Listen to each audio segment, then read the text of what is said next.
for them successfully in large numbers.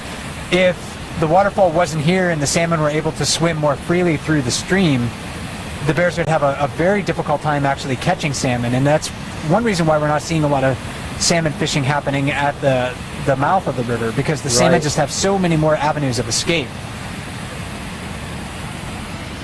We've got grazers too who are looking for scraps right below us.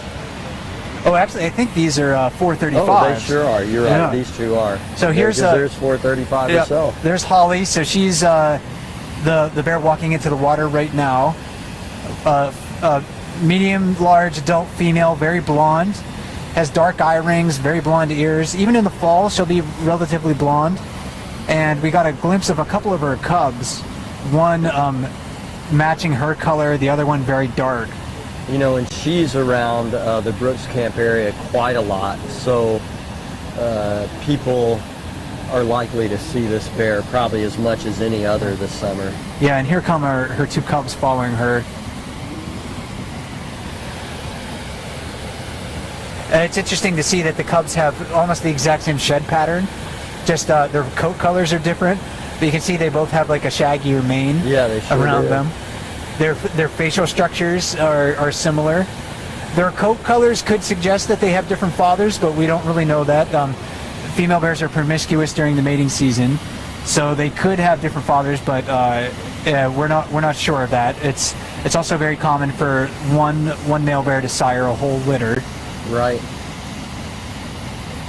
And we'll follow her sort of exploits here as she wanders out towards the waterfall. It looks like she saw 747 catch a fish. You can see 274 moving away from 747 near that island there.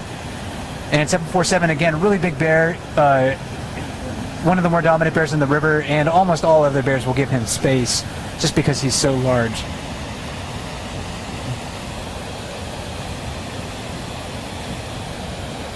You can see 435 and her cubs, her yearlings, scanning the water frequently, trying to find any salmon as they maybe float by or swim by. They might try to chase them. 171 just got one little scrap in the right corner of your screen. Right, that was one that drifted by the family, and he was able to pick that up.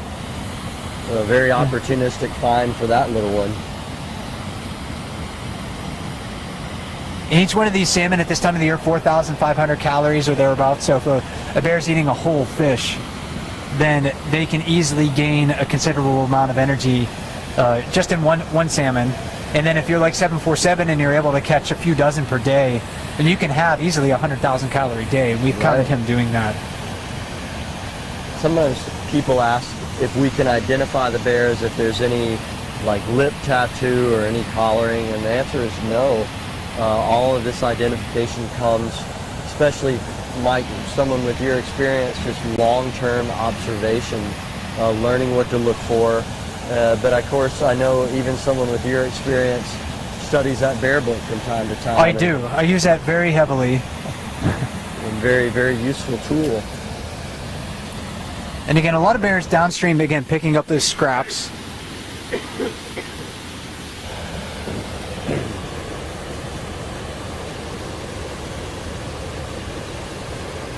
747 taking his time, working on that salmon that he had caught in the jacuzzi, and that's one of the more productive fishing areas at Brooks Falls. I'll tell you, 409 really does just look lethargic to me tonight. Like you said, maybe just fishing out of habit more than need at the moment. It's getting quiet, and not totally. There's still a lot of bears around, but quiet comparatively to an hour or so ago. And we've seen, during the broadcast, fewer and fewer adult males and adult females up here at the falls. I think that's because they're getting their fill, and they're deciding, hey, I can go sleep it off for now. And that's going to probably open up some opportunities for these younger bears to catch some more salmon. And 409 just got another one. And downriver, I just saw another younger bear pick up a wounded salmon very easily. So that's a fortuitous find. I think that may have been 171 again, but I'm not sure. There's even a scrap of salmon on the island that the gulls are picking at. So when you happen to see that laying around, it'll probably be scavenged by a bear here fairly quickly. But and yet it tells you a bit about the cycle of life here, and the gulls are getting fed from the salmon and the bears. And indeed, you're right, that bear came over and just went ahead and took that fish. But these gulls will take advantage of it. Eagles will take advantage of it. I've seen some magpies down below us picking at some scraps of salmon. So they really do assist the entire ecosystem with food. And most of these birds that we're seeing here, the gulls, really wouldn't be able to catch any salmon successfully for a long time. They'd really have to wait for the salmon to spawn and die. And the bears really are allowing them to gain an important amount of energy right now. That's right. They don't have the talons or the hooked bill that an eagle does, or an osprey, or even like a raven or a magpie. I mean, those bills are really kind of can break into some pretty hardy flesh.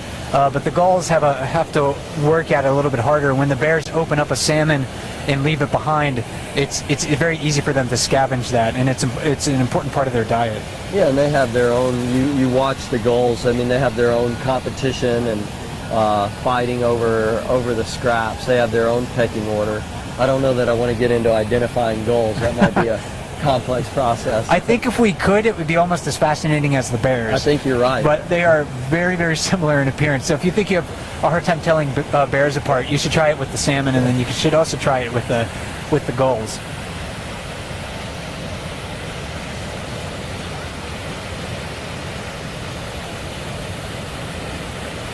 Wow, that's a successful catch. Pretty quick. And yeah, a lot of bears right now. And we'll try to get down below and look at this one eating a salmon right below us here. Oh, we'll try to pan down. You got him. He's all keep going.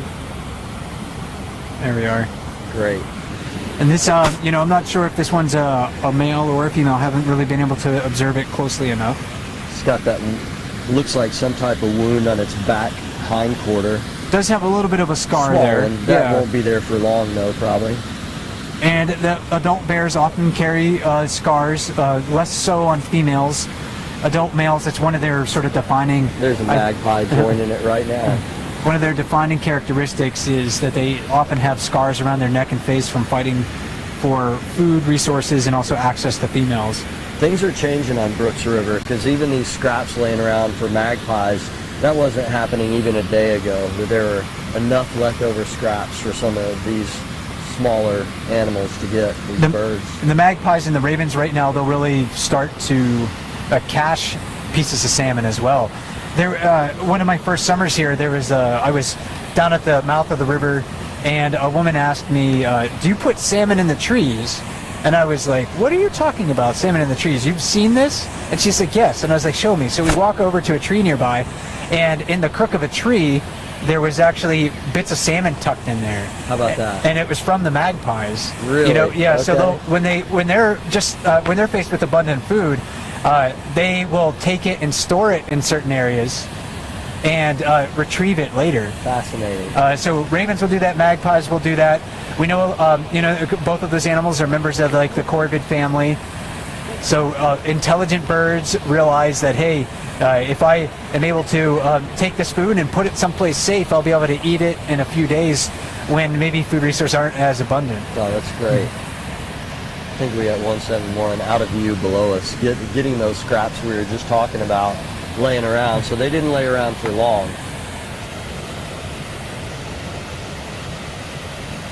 And yeah, definitely less or fewer bears fishing at the waterfall right now than when we started the broadcast. A lot of bears still hovering downstream.